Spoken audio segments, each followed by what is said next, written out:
Okay, Metals Lab 2A, basically I just did some of the steps from your sheet ahead of time to make this go a little faster. So I have each of the letters in two different wells, so we can do the two different chemical tests with hydrochloric acid and copper chloride. And they go in order from left to right. So this is A, B, C, D, E, and F. Remember, no G at this time. First one that I'll try is hydrochloric acid, 1 molar. 1 molar might not mean a whole lot to you, but that's a measure of concentration. Basically, anything 1 molar or below is not too dangerous, even though it says the word acid. Anything above 1 molar is getting pretty dangerous. Either way, if we were in class, we would be handling this very cautiously. You don't want to get it on your skin or in your eyes. You got to wash it off right away if you do.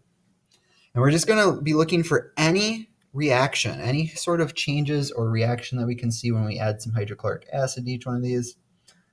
Just add a few drops to each one, and we'll pretty clearly see if there is a reaction or not. So in the first three, you can see that fizzing and bubbling happened right away. It's giving off even a little bit of heat. So yes, there was clearly a reaction with B. A and C just kind of sat there. So there's the difference in reactions. Okay, A, B, C, D. Let's see what D does. E and F.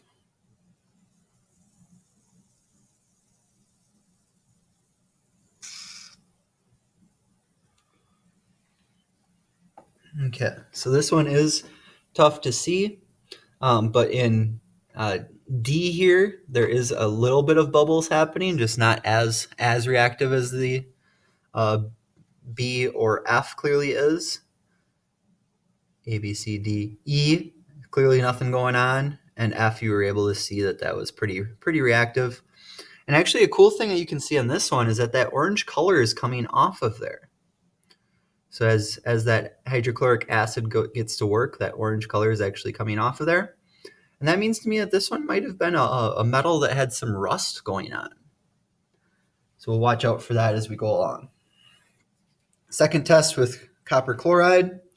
Once again, we're looking for a change, whatever that change might be. I'll let you in on a little secret that this change should be a color change. It should turn black. There might be some bubbles going on with it, but the main thing is a color change as you let it sit there for a little bit longer. So that's why I'm going to let this one sit here for a while. Just kind of get all of them going at the same time.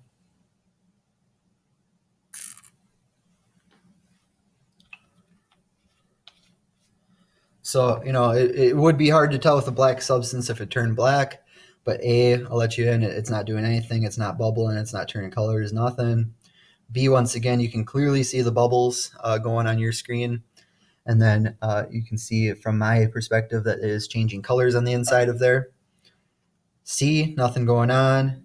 D, probably the easiest to see the color changes. Even on your screen, you can see those little black dots forming on the inside. E, nothing going on once again, just kind of staying its course. And F, once again, we did have some bubbles, and I can see some of those little flecks turning black in there. So that's what we got going on kind of across the board, is that B, C, or B, D, and F were reactive. A, C, and E were not. So there's your trends. Use that data now to answer your analysis questions. Match some of the crushable, malleable, and conductivity up with your known elements. And that's how you might get your right answers. Or there is a chart in there as well that just describes in general what the properties of a metal, nonmetal, and metalloid would be. Thank you very much, and hope you had a good lab.